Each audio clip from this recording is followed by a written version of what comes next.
10分钟读一本书，今天我们来读战国末期思想家韩非的《韩非子》。据说韩非有口吃的毛病，不善言谈，却将所有的智慧与愤懑都倾注于笔端。《韩非子》这本书便是他一生思想的结晶，它像是一柄冰冷而锋利的手术刀，毫不留情地剖开了权力运作的核心，揭示了包裹在温情面纱之下那赤裸裸的人性真相。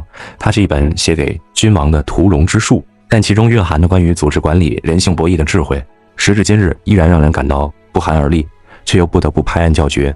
下面就让我们一起开始阅读《韩非子》这本书。第一部分，人性的真相，一个被利益驱动的世界。要想读懂韩非子，我们必须先理解韩非看待世界的根本出发点，对人性的深刻洞察。在韩非看来，驱动这个世界运转的不是温情脉脉的仁义道德，而是冰冷现实的利益计算。他用一个词概括人的本质，叫做自为，也就是说，人天生都是自私自利的。这种自利之心并非后天学坏，而是与生俱来的天性。韩非举的例子全都来自我们最熟悉的日常生活。他在书中写道：人为婴儿也，父母养之简，子长而怨，子盛壮成人，其供养薄，父母怒而翘之。意思是说，当孩子还是婴儿时，如果父母照顾得马虎一些，孩子长大后就会心生怨恨。等到孩子长大成人，如果他对父母的供养少了，父母也会愤怒地责骂他。韩非一针见血地指出，即使在最亲密的血缘关系中，一旦涉及付出与回报的不对等，怨恨和冲突就会产生，因为每个人心里都有一本利益账簿。如果连至亲骨肉之间都是如此，那么社会上其他关系就更不必说了。韩非打了一个极其生动而冷峻的比方：愚人成愚，则欲人之富贵；匠人成官，则欲人之夭死也。制造车子的工匠盼着别人升官发财，因为这样车子才卖得出去；而制作棺材的木匠则希望有人早死，这样棺材才有销路。韩非解释说，情非憎人也，利在人之死也。这并非心善与心恶的区别，而是利益指向的不同。没有人富贵，车子就卖不掉；没有人死去，棺材就没人买。他们的愿望不是出于对别人的爱或恨，而是因为自己的利益点恰好落在了别人的富贵或死亡上。这个比喻何其冷酷，又何其真实。它如同锋利的解剖刀，瞬间切开了人情社会的温情面纱，暴露出底下那盘根错节的利益关系网。理解了这一点，我们就明白了韩非所有思想的逻辑起点。既然人性本质如此，那么仅仅依靠道德教化来治理国家，就如同对牛弹琴，注定徒劳无功。真正有效的治理之道，只能是建立一套让所有人都不得不遵守，也不敢不遵守的制度规则。第二部分，管理的底层逻辑，士、法、术。那么这套制度规则的核心是什么呢？韩非将其精炼地概括为3个字：士、法、术。这三者如同稳固的三角支架，缺一不可，共同支撑起一个强大而高效的国家机器。首先说士，也就是权势和地位。韩非在《公民篇》里打了个比方：尧为匹夫，不能正三家，而桀为天子，能乱天下。尧那样圣明的人，如果只是一个普通百姓，连3户人家都管不好；而桀那样残暴的人，一旦坐上了天子的位置，却能把整个天下搅得天翻地覆。这不是因为尧的品德不如桀，而是因为他们所处的世位不同。韩非还用另一个比喻来说明：千钧得船则浮，锱铢失船则沉。千钧重的物体有了船的承载就能浮在水面，而几两重的小东西失去了船的依托就会沉入水底。这不是因为重物变轻了，而是因为他借助了船的势，领导者的职位就是那艘能够承载千钧重物的大船。因此，一个合格的管理者首要任务就是确立并巩固自己的权威，绝不轻易让渡核心权力。有了势这个根基，接下来需要的是法，也就是公开、明确、统一的法律制度。韩非强调，法必须做到编著之图籍，设之于官府，而布之于百姓，要让天下所有人都清楚地知道什么能做，什么不能做。法的精髓在于法不阿贵，绳不挠曲，法律面前人人平等，就像木匠的墨线不会因为木头弯曲而改变标准一样。韩非特别推崇商鞅的变法，认为商鞅做到了赏厚而信，刑重而弊。正是这种赏罚分明、言出必行的法治，才让秦国从弱小走向强大。最后是术，也就是君主驾驭臣下的方法和技巧。韩非说得很明白，法莫如显，而术不易见。法尽可能公开透明，而术则要隐而不露。术的核心思想是循名择实，就是根据臣子宣称的能力和职责来严格考核他们实际的表现和成果。韩非还提出了许多具体的驭臣之术，比如盗言反事，故意说些与事实相反的话来试探臣子的反应；比如挟之而问，明明已经知道了答案，却故意去问臣子，看他是否诚实。这些术的目的，就是防止臣下欺上瞒下，确保君主能够准确掌握真实情况。